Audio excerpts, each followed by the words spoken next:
শোনো, 23 নম্বর পাতা লাস্ট প্যারাটা দেখো। উদারনীতিবাদ জেরেমি বেনথাম তার লেখনীতে একটু অন্য রূপ নেয়। উপযোগিতাবাদের প্রবক্তা হিসেবে greatest good of the greatest number, লাইনটা মনে রাখতে হবে বা ইংরেজিতে লিখতে হবে। Greatest good of the greatest number এর ওপর গুরুত্ব দেন। পরবর্তীকালে জন স্টুয়ার্ট মিলের হাতে উপযোগিতাবাদ সংশোধিত হয়। মিলের রাষ্ট্রদর্শন আমরা পরে আলোচনা করব। এখানে বলে রাখা দরকার, মিল ব্যক্তির কাজকে দুভাগে ভাগ করেছে: আত্মকেন্দ্রিক এলাকা যেখানে রাষ্ট্র হস্তক্ষেপ করতে পারে না, 2 আদার রিগার্ডিং স্পেয়ার বা পরকেন্দ্রিক এলাকা যা রাষ্ট্রের নিয়ন্ত্রণাধীন। আমি এরপরে একটা খোপ আছে, দেখো উদারনীতিবাদের সংজ্ঞা, ঠিক আছে, তারপরে একসাথে বলছি। উদারনীতিবাদের মূল প্রতিপাদ্য বিষয় হলো স্বাধীনতা। এই মতবাদ অনুসারে ব্যক্তির জন্য রাষ্ট্র, রাষ্ট্রের জন্য ব্যক্তি নয়, তাই তো? ব্যক্তির জন্য রাষ্ট্র, আমি যে কথাটা বারে বারে বলবার চেষ্টা করেছি। এল.টি. হবসহাউস তার লিবারালিজম গ্রন্থে লিখেছেন, ব্যক্তিগত আত্মপরিচালনার ক্ষমতার উপর ভিত্তি করে সমাজ গঠনের আদর্শকে আমরা বলি উদারনীতিবাদ। আমি যদি নিজেকে আত্মপরিচালনা করবার ক্ষমতা আমার যদি নিজে থাকে, অর্থাৎ আমার হাতেই যদি সেলফ কন্ট্রোল পাওয়ার থাকে, আমাদের তো নিয়ন্ত্রণ করে রাষ্ট্র, আমরা কি নিজেদেরকে নিয়ন্ত্রণ করতে পারি না তো? আমার মনে হয় আমরা নিজেকে নিজে নিয়ন্ত্রণ করছি না, আমাদের রাষ্ট্র নিয়ন্ত্রণ করছে। কালকে ওয়ান ফাইন মর্নিং, এই তো করোনা যখন হয়েছিল, বলছে জনতা কারফিউ, তোমার হাতে আছে? রাষ্ট্র যে কোনো দিন আমাদের মুভমেন্টের ওপর রেস্ট্রিকশন করতে পারে, এমনকি ফ্রিডম অফ স্পিচের ওপরও করতে পারে, তাই তো? করতে পারে তো, রাষ্ট্র অবশ্যই পারে, রাষ্ট্রের সেই ক্ষমতা আছে। তার কারণ রাষ্ট্রেরই একমাত্র সোভারেনিটি পাওয়ার আছে। যে কথা বলছিলাম, অধ্যাপক হল্যান্ড ল্যাস্কি উদারনীতিবাদ বলতে স্বাধীনতার অনুশাসনকে বুঝিয়েছেন। তাহলে দেখো, হবহাউস কি বললো? বলছে লিবারালিজম কি বলছে? ব্যক্তিগত আত্মপরিচালনার ক্ষমতার উপর ভিত্তি করে যে সমাজ গড়ে উঠবে, ব্যক্তিগত আত্মপরিচালনা। আমরা যদি ধরো আমরা সকলে ব্যক্তি, আমরা নিজেদেরকে নিজেরাই পরিচালনা করছি, এর ভিত্তিতে যদি কোনো সমাজ গড়ে ওঠে তাকে আমরা বলছি লিবারালিজম, ঠিক আছে? আবার এখানে দেখো, অ্যান্ড্রিউ হেইউড দ্য কি কনসেপ্ট অফ পলিটিক্স গ্রন্থে লিবারালিজমের কয়েকটা সংজ্ঞা দিয়েছেন, যার বাংলাটা আমি পড়ছি। রাজনৈতিক মতাদর্শ হিসেবে উদারনীতিবাদ ব্যক্তির ওপর গুরুত্ব দেয় এবং এটি এমন একটি সমাজ গঠন করতে যায় যেখানে ব্যক্তি মানুষ তার পছন্দ অনুযায়ী বিকশিত হতে পারে।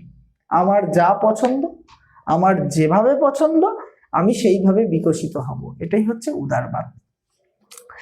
এবারে ব্যাপারটা হচ্ছে, উদারবাদের কয়েকজন লিস্ট আছে, উদারবাদী দার্শনিকের লিস্ট তোমাদের এখানে ছোট করে দিয়েছে। কয়েকজনের নাম, অবশ্যই তত্ত্ব লিখবে আর কয়েকজনের নাম দেবে না, সেটা তার হতে পারে না।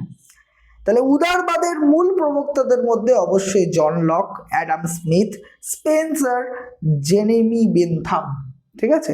এই বেনথাম আর লক যেন মিস না হয়, আমি বারে বারে বলছি, বেনথাম আর লক যেন মিস না হয়, ঠিক আছে? জন লক আর জেরেমি বেনথাম যেন মিস না হয়। এরপরে আমরা বলবো হচ্ছে আধুনিক উদারনীতিবাদ। তাহলে দেখো, মডার্ন লিবারালিজম, আর একটু মনটাকে ভালো করে শোনো, এটা অল্প পাঠ। উদারবাদ না পরিবর্তন হয়েছে, আমাদের সবকিছু পরিবর্তন হয় তো, হ্যাঁ, উদারবাদও কিন্তু পরিবর্তন হয়েছে। উদারবাদের সেকেন্ড স্টেজটার নাম হচ্ছে মডার্ন লিবারালিজম, প্রথমটা ছিল ক্লাসিক্যাল। ক্লাসিক্যালের মূল বক্তব্য আমি এতক্ষণ ধরে যা বুঝেছি তোমাদের মাথায় ঢুকে গেছে। তারা ব্যক্তি স্বাধীনতার উপর জোর দিয়েছে, তারা বলছে যে ব্যক্তির ইচ্ছায় রাষ্ট্র চলবে, রাষ্ট্রের ইচ্ছায় ব্যক্তি চলবে না, কোনো কিছু নিয়ন্ত্রণহীন মানে রাষ্ট্রের নিয়ন্ত্রণের মধ্যে না থেকে তুমি যদি কোনো সমাজ তৈরি করতে পারো তাকে আমরা উদারবাদ বলছি, এটসেট্রা, অনেক কথা বলে দিয়েছি। তাহলে আধুনিক উদারনীতিবাদের মূল কথা কি? আমি একটু আগে বলছিলাম যে ক্লাসিক্যাল লিবারালিজমের মধ্যে ইকোনমিক্স নেই। দেখো কোনো জায়গায় তুমি কোনো অর্থনৈতিক কোনো গন্ধ পেলে? হ্যাঁ, তুমি যখন মডার্নে ঢুকবে না, এর মধ্যে গল্প আছে। গল্প কিসের গল্প? ইকোনমিক্সের গল্প। উদারনীতিবাদটা যখন প্রথমে তৈরি হয়েছিল, that is the content of non economical, এর মধ্যে কোনো অর্থনীতি ছিল না। একটু লাস্টের পার্টটা একটু খেয়াল করো। আধুনিক উদারনীতিবাদের মূল বক্তব্য একদম 24 নম্বর পাতার লাস্টেরটা। আমি বাংলাটা পড়ছি। অ্যান্ড্রিউ হেইউড বলেছেন, একটি ইংরেজিটা বলি, এ আছে, modern liberalism exhibits a more sympathetic attitude toward the state, borne out the belief that unregulated capitalism merely produce new form of injustice. বলছে আধুনিক উদারনীতিবাদ রাষ্ট্রীয় নিয়ন্ত্রণের প্রতি অপেক্ষাকৃত নমনীয় মনোভাব গ্রহণ করেছে। এই মতাদর্শ বিশ্বাস করে যে অনিয়ন্ত্রিত পুঁজিবাদ সামাজিক অন্যায় ও অবিচারকে বৃদ্ধি করে।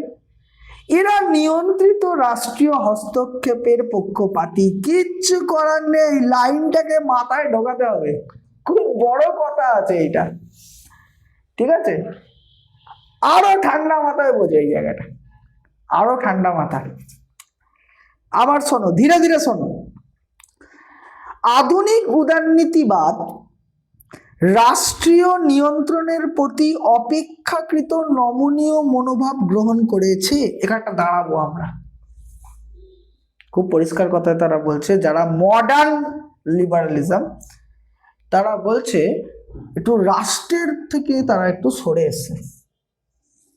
তাহলে ক্লাসিক লিবারালিজম অ্যাটাক কাকে করেছে? রাষ্ট্রের নিয়ন্ত্রণকে।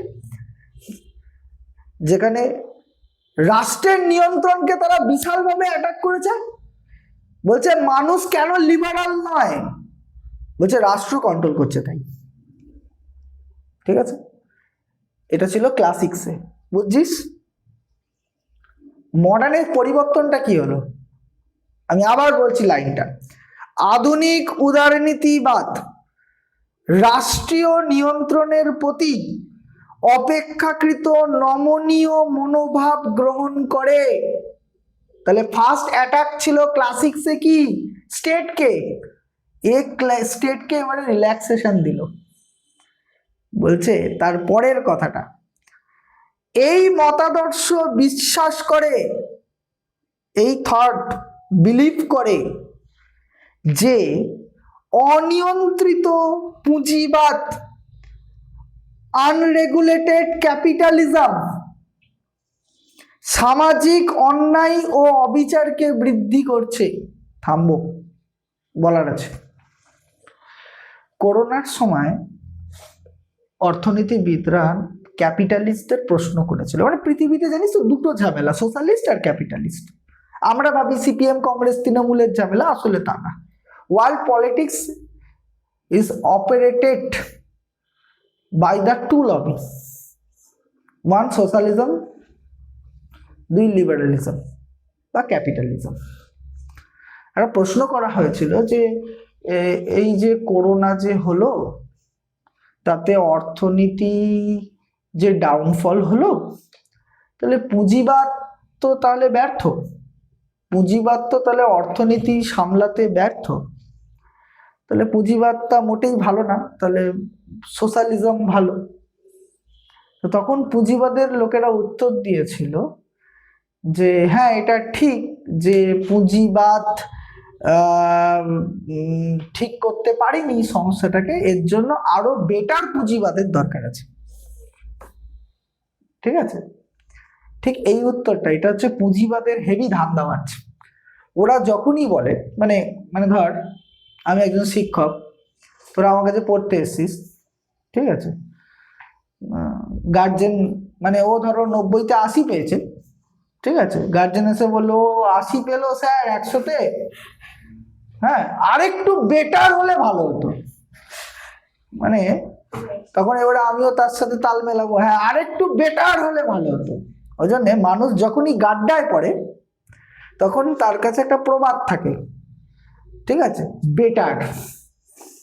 তো এখানে বলছে ইররেগুলেটেড capitalism merely produce new forms of injustice। খুব ভালো করে খেয়াল করো, তারা বিশ্বাস করে এই রাষ্ট্রের মধ্যে যে শোষণটা আছে না, এটা অনিয়ন্ত্রিত পুঁজিবাদের জন্য আছে। বলছে পুঁজিবাদকে রেগুলেটিং করা যাচ্ছে না, তার জন্য আছে, মানে পুঁজিবাদকে আরো বেটার করতে হবে। বুঝতে পারছি, একদম সরাসরি তারা ইউজ করলো পুঁজিবাদ। তার মানে কি, লিবারালিজম বলতে চায় পুঁজিবাদী একমাত্র পরে ব্যক্তিকে লিবার্টি দিতে, পুঁজিবাদী একমাত্র পারে ব্যক্তিকে লিবার্টি দিতে। বুঝতে পারছি।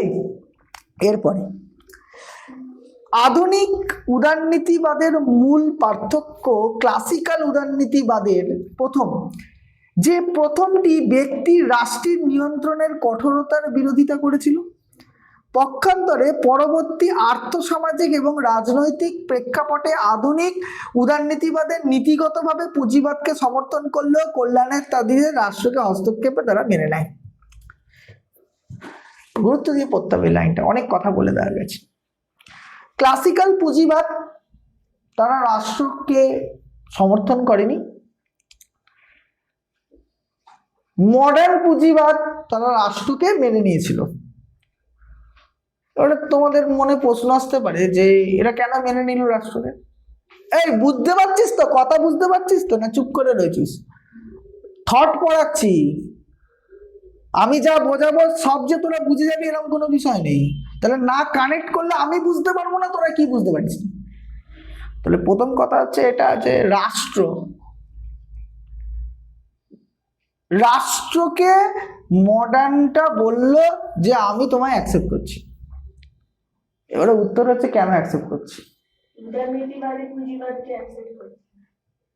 উদারনীতিবাদ পুঁজিবাদকে অ্যাকসেপ্ট করছে, মানে রাষ্ট্রকে অ্যাকসেপ্ট করছে। আগে তো রাষ্ট্রকে বিরোধিতা করেছিল, যে রাষ্ট্রই হচ্ছে দায়ী, রাষ্ট্রই মানুষের অধিকারকে খর্ব করছে, তাই রাষ্ট্রই হচ্ছে বিরোধী। তাহলে ওটা ছিল ক্লাসিক্স। মডার্নে রাষ্ট্রকে তো রাখতে বললো, রিল্যাক্সেশন দিল। আমার কাছে প্রশ্ন হচ্ছে কেন দিল? তার উত্তরটা হচ্ছে সেই সময় থিঙ্কাররা এটা ভেবেছে যে রাষ্ট্রকে পুরোপুরিভাবে সরানো যাবে না, দেশের আইন শৃঙ্খলা রক্ষার জন্য রাষ্ট্রকে প্রয়োজন, কিন্তু ব্যক্তি স্বাধীনতার বিষয়টা রাষ্ট্রের হাতে থাকবে না। রাষ্ট্র কখনো ঠিক করে দিতে পারে না আমাকে ক্লোজ আপই মারতে হবে, আমার যা ইচ্ছা পেপসুডেন্ট হলে আমি পেপসুডেন্ট মারবো। বক্তব্যটা হচ্ছে এটা। কিন্তু রাষ্ট্র এটা ঠিক করে দিতে পারে যে তুমি দোকানে কি প্রাইজিং এ কিনবে। বুঝতে পারছি, রাষ্ট্র এটা ঠিক করে দিতে পারে না যে তুমি কি ব্র্যান্ডেড সেন্সোটাইন কিনবে কিনা, সেটা তোমার ব্যাপার। কিন্তু রাষ্ট্র এটা ঠিক করে দিতে পারে যে তুমি কি প্রাইজিং এ জিনিস কিনবে। ঠিক আছে। এক নজরে উদারবাদের মূল বৈশিষ্ট্য দেখো, ছোট্ট ছোট্ট করে পয়েন্ট আছে। এক, ব্যক্তি স্বাধীনতার উপর গুরুত্ব, সীমিত সাংবিধানিক সরকার, শাসনের সম্মতি, অবাধ বাণিজ্য নীতি, ব্যক্তিগত সম্পত্তির স্বীকৃতি, আইনের শাসন, পৌর ও রাজনৈতিক অধিকারের স্বীকৃতি, সবগুলোই তোমরা জানো। ঠিক আছে, তাহলে 2 মিনিট রেস্ট, এরপরে আমরা পড়াবো সমাজ কল্যাণবাদ।